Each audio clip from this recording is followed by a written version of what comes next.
Hello, Earth Science students and physical science students. We are doing the activity number 5 of what will Earth look like in the future. That's part of what will Earth look like in 500 million years, which is a very long time. Let's see if we can figure out what Earth's going to look like. So let's think about measuring motion at plate boundaries. We begin the unit by trying to understand the GPS data that shows Earth's surface is made up of many different pieces called plates moving in different directions. You now understand a lot more about why the plates are moving around and what happens when they're moving toward and away from each other. Geoscientists study plate motion so they can try to answer such questions as, if South America is part of a moving plate, where was it in the past? When did South America become a separate continent? When did the current plate boundaries develop? Like geoscientists, you examine the GPS stations to investigate how Earth's surface are moving today. You use models to examine how Earth's plates interact to create different Earth landforms and events. Remember, like convergent plates crash into each other and create the landform mountains. In this activity, you'll consider how the movement of Earth's plates, plate tectonics, might help explain features that are not on current active plate boundaries. And then you'll use what you've learned to think about what parts of Earth might look like in the future.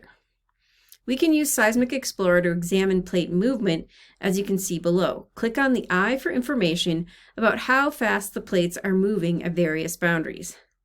Like here, you can click.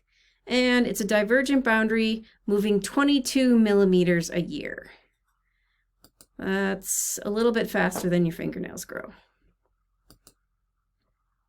We can tell by the size of the arrows of the plates.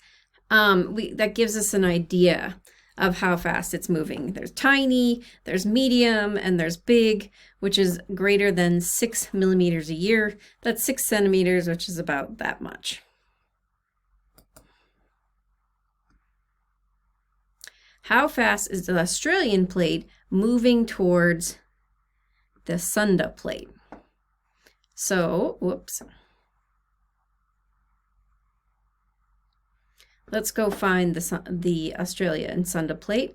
Here's the Australia plate, here's the Sunda plate, here's the information sticker or button, and it says 64 millimeters per year. At a divergent boundary, the arrows show the speed and direction of each plate, that each plate is moving. How fast are North America and Europe moving away from each other? Well, here's North American plate, here's the European plate.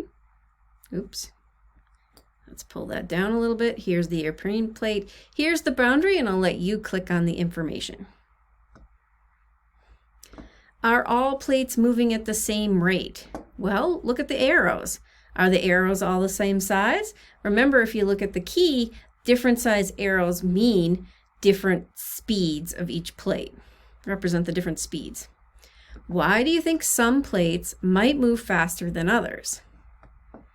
Come up with some reasoning. You could look at your data types. You could put in some earthquakes.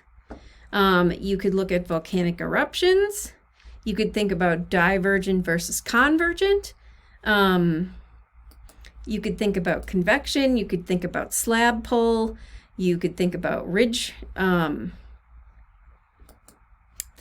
gravity on ridge plates. So there's lots of things you can say here. Gravity, convection. You could talk about convection. You could talk about slab pull. You could talk about different densities. Those are just some ideas. That's not the answer.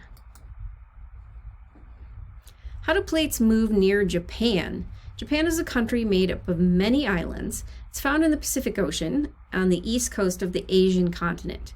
Japan has 108 active volcanoes and has frequent earthquakes. Let's check this out. So let's put in the earthquakes and volcanoes near Japan here. And you can see how things light up.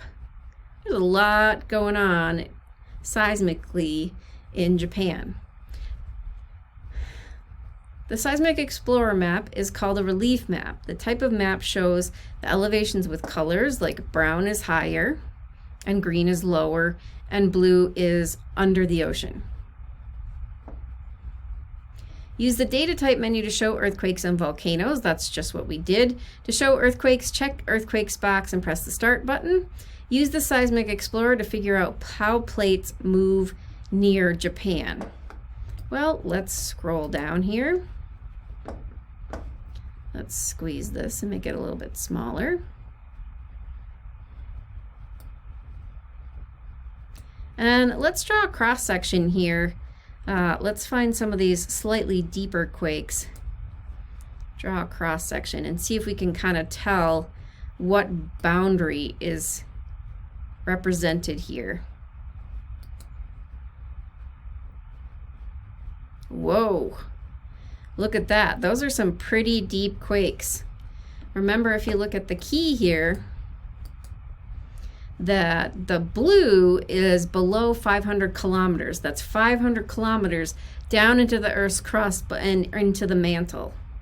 So usually when we see deep quakes like this, there's a convergence. One plate is going down, subducting under the other plate, and that subduction here, you can see where the earthquakes are as that plate gets pushed or pulled. Actually, gravity is pulling it into the mantle, and that's a lot of friction. So there's a lot of earthquakes in the process. So you can't actually do this on an iPad, so feel free to take a screenshot here. How are plates moving near Japan? Plates are moving towards each other, away, past, or no plate boundary. Well, we just talked about what those deep earthquakes mean in terms of a plate boundary.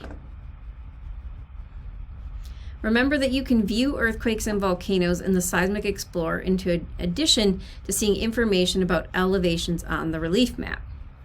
So, collect data from Seismic Explorer that supports your claim. Well, you could just take a snapshot of this. That helps show that there's a convergent boundary because of the deep earthquakes. We could also look at the relief map here. We'll clean up the earthquakes here so we can see the relief map. You can see that there's some mountain building going on in here, and Japan is famous for its Mount Fuji. And definitely there's some relief. You can see there's a plate kind of crumpling up here and creating a higher elevation. And then remember, mountains, some mountains, if they're underwater, are just turn into islands. We see them as islands. So this is really a whole mountain range, and we see the top of the mountain range as the islands of Japan.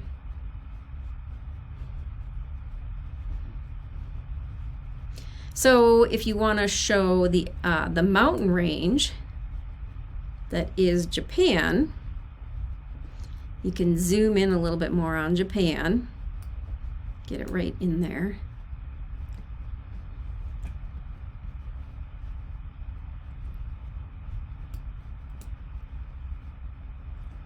And you can talk about how this is a mountain range, and what we see as Japan are just the tops of that undersea mountain range. So that'd be a good snapshot to take as well. Now, remember CER, claim, evidence, reasoning. You can just, you have your claims, you just took snapshots, or you have your claim up here. They're moving towards, there's moving away, that's your claim. Your evidence here, you took snapshots, so that's your evidence. Just put snapshots. This is not the answer, this is just how to structure your answer. And then provide some reasoning why your evidence supports your claim. Why do those snapshots support whatever boundary you chose?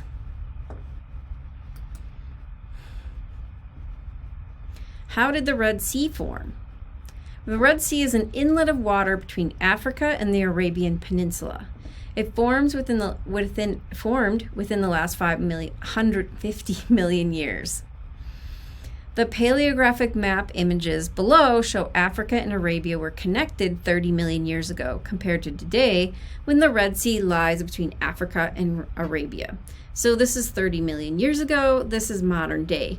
You can see there's no Red Sea right here, and right here the Red Sea is starting to form. And I say starting to form because this may change. Not, of course, in our lifetime, but it could change over millions of years. How did the Red Sea form and what will happen in the future? The geographic profile provides information about the elevation along the profile line from P1 to P2 on the map.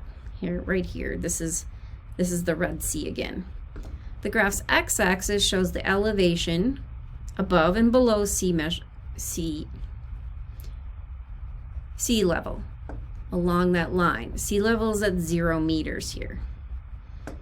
So this is above the water, this is below the water, and this is the distance from point 1. So I see that there's some mountains here, there's some mountains here, and there's kind of a hole between them.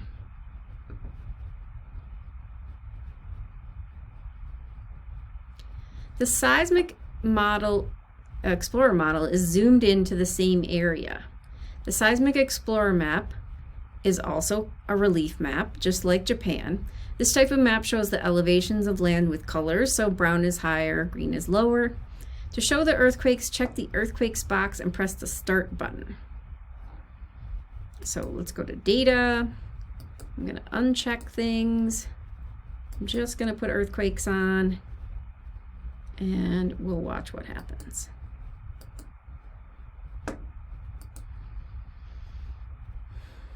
So see if you can see where there's a plate boundary here without having to draw the plate boundary line.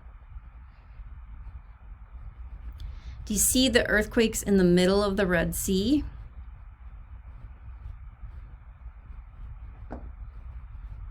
Right here. We can also add the plate boundaries. They're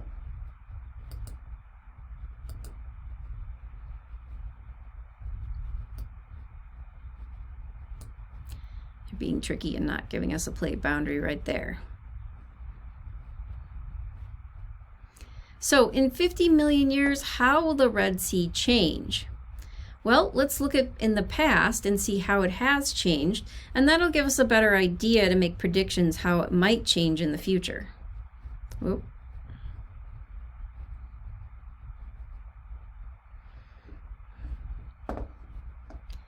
So the Red Sea here, there was no Red Sea 30 million years ago, and now there is a small, young, shallow sea in between Africa and Arabia.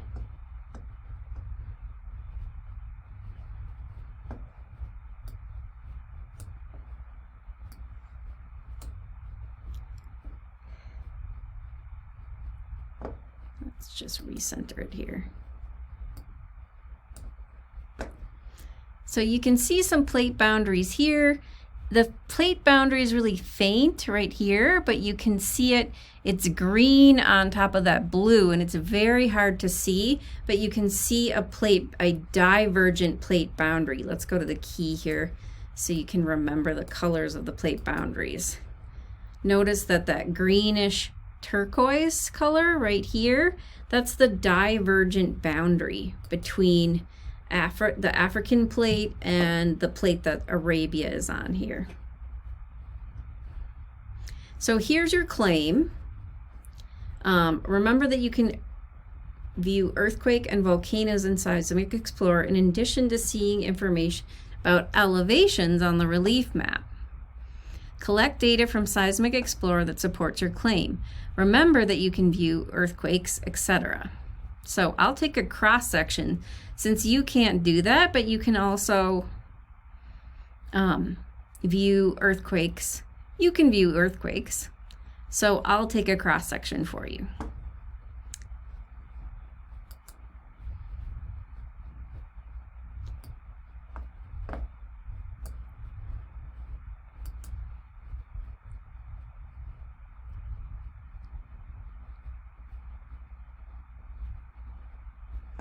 Wow, no earthquakes in that part.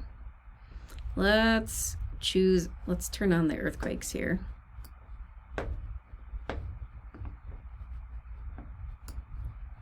And let's cancel that and draw a different cross section here.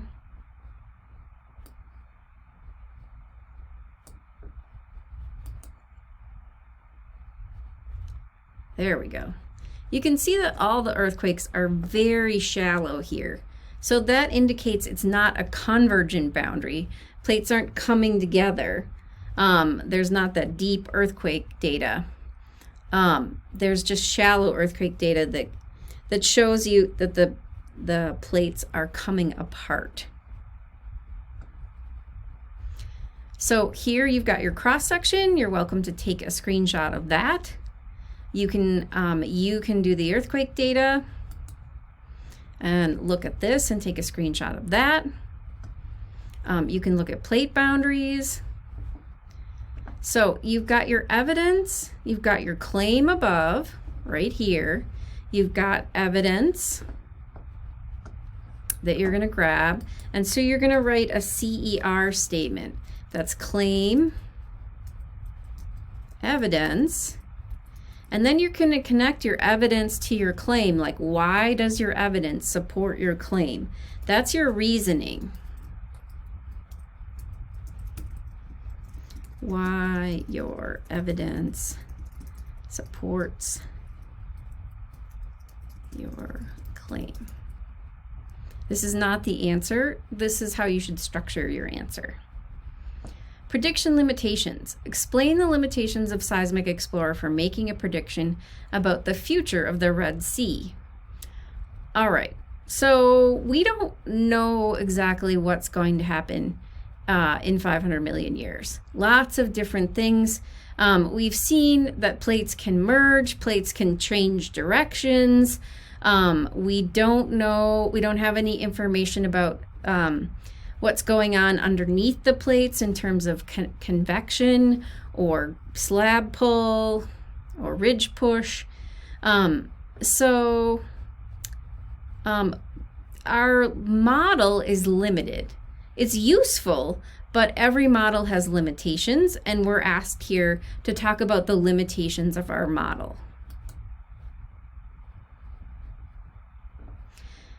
To predict the future, it helps to think about how current Earth features formed.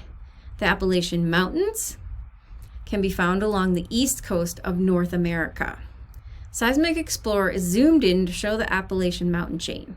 The relief map, right here, shows the different elevations in different colors. Brown colors indicate the locations of the mountains, the tallest mountains along the Appalachian chain. Is there a plate boundary near the Appalachian Mountains today? So here are the Appalachian Mountains.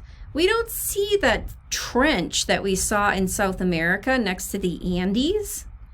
It looks like there's some kind of boundary here, but that just might mean the continental shelf kind of turning into the oceanic crust. So let's put the plate boundaries on here and see if we can support or refute our claim here.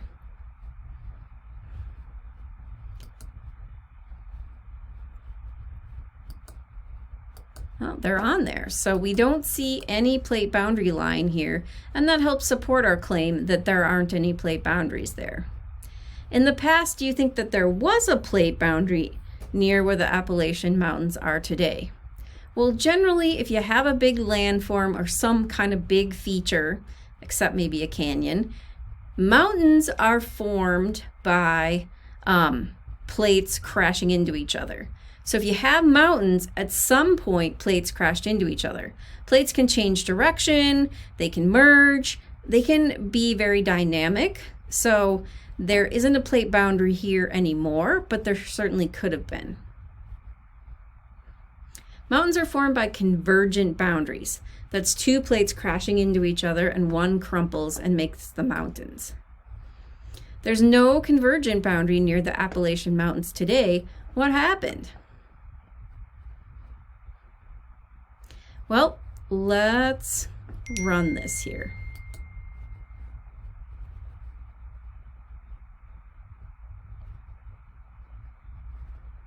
So it looks like it's convergent right now because they're crashing into each other, but now it looks like it might turn into a divergent model here. They were crashing into each other and doing mountain building, but now these two continents are being pulled apart. It looks like our convergent became divergent as time went on. And that's the dynamic nature of plates. We never exactly know what's going to happen 200 million years in the future because plates change. So make a claim. Why is there not a plate boundary near the Appalachian Mountains today? You will now collect evidence to support your claim. You can take one snapshot of Tectonic Explorer.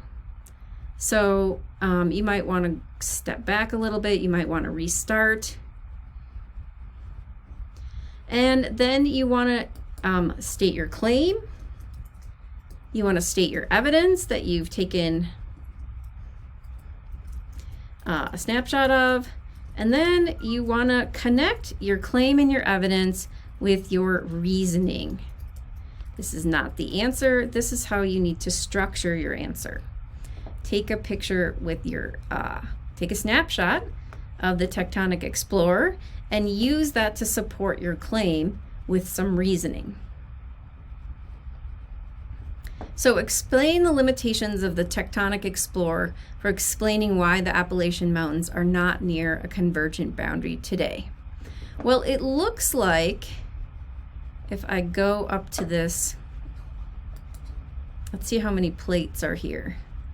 Looks like there's 1, 2, looks pretty, doesn't look too much like Earth. There's just 2 big continents and 2 plates. So Earth is a little bit more dynamic. It has many plates and has microplates. Things are changing directions. We don't always know where the convection and cooling is going to go on. Where slab pull, where ridge push is going to go on. So this is a very limited model, and it's simplified so we can understand what's going on. Modeling Earth is very complex because it has a very complex system. So this is a simplified system. It's a great model for us to learn on, but it's not a great representation of Earth because it is so simple. What will Earth look like in 500 million years? Throughout Earth's history, there have been many supercontinents. A supercontinent is formed with 3 or more continents come together. In the Triassic period, 200 million years ago, there were 2 supercontinents, Laurasia, composed of 3 modern-day continents, North America, Europe, and Asia, and Gondwanaland, composed of 5 modern-day continents, South America, Africa, Antarctica, India, and Australia. So here's a big glob of continents, and here's another big glob of continents. Use Tectonic Explorer to try to form a supercontinent from at least 3 separate continents. So if we want to form a continent and kind of run things into each other, let's draw this. Let's draw this over here, draw a continent over here, and then we'll try to draw another continent over here. Now let's go to next. Let's draw force vectors.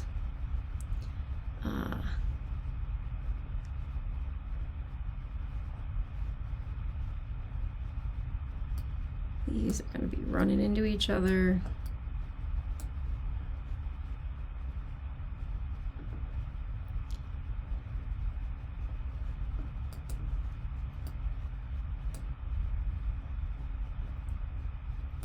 We'll put this one moving this way, and we'll see what happens.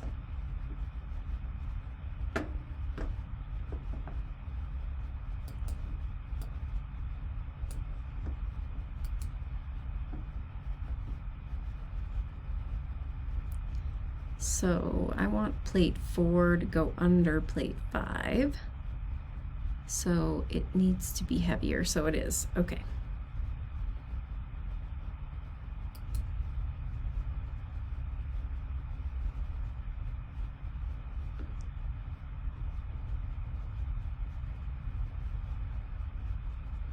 And we might have to wait a while to get a supercontinent, so be patient if you're trying to set one up.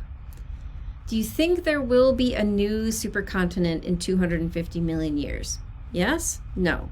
That's your claim. Collect evidence from Tectonic Explorer to support your claim.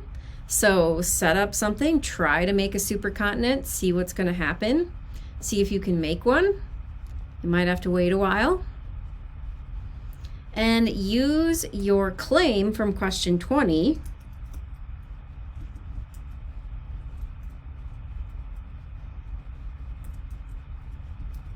and your evidence from question 21, and then explain your reasoning why your evidence supports your claim. And prediction limitations. Explain the limitations of Tectonic Explorer for making a prediction about the possibility of a supercontinent in the future. Well, one, Earth is dynamic. And plates are dynamic. They're not always convergent or divergent. And so we've kind of set up plates in this model to be very static, to always be moving in the same direction. Plates don't always move in the same direction. We don't know anything about convection. What kind of hotspots are there? What slab densities are there? How is slab pull and ridge push involved? We have a simplified number of plates here. We only have 4, 5, 6 plates. Let's rotate. 1, 2, 3, 5 plates. Now Earth has far more than 5 plates, so we've got more complexity in Earth as a model.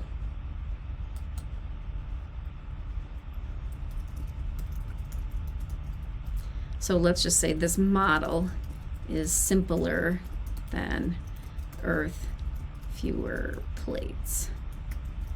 That is not the answer. That is a good way to structure your answer, or a jumping off place for your answer. All right, you've been exploring all the ways that Earth plates have been changing Earth's surface. The paleo maps below show how scientists think Earth looked like over the past 514 million years. With new technology such as GPS, we know how fast each plate is moving and the direction that each plate is moving. Earth's surface is dynamic and changing all the time. Consider how much has changed in the past 500 million years and what those changes look like. So let's go backwards in time. So this means 14 million years ago. Watch South America and Africa, watch North America and Europe, and then watch Asia as well. What's happening here as we go back? 66 million years ago, 94 million years ago, 195 million years ago. Look at that. South America and Africa are kind of all bunched up, and North America and Europe are getting closer. The early Triassic, 237 million years ago. We've got Pangea forming. Late Carboniferous, 306 million years ago. Everything looks very different than it does now. 356 million years ago. We've got one glob here and one glob here. Early Devonian is 390, 320, 425, 458, and there is 514 million years ago. Geoscientists think about Earth in the distant past and consider how it will change in the future. Based on what you know about Earth's plates, what do you think Earth will look like in 500 million years? So if it's changed this much in 500 million years, from like one big glob at the bottom of the Earth to all the continents that we have now, how is it going to continue to change in another 500 million years? You can go back and forth on the map and try to come up with a good explanation. And then explain your answer. What do you know about convergent boundaries, divergent boundaries, convection, slab pull, ridge push? What do you notice about landforms that might give you clues about how things are going to continue to move? All right, now we're done. You just hit show all answers.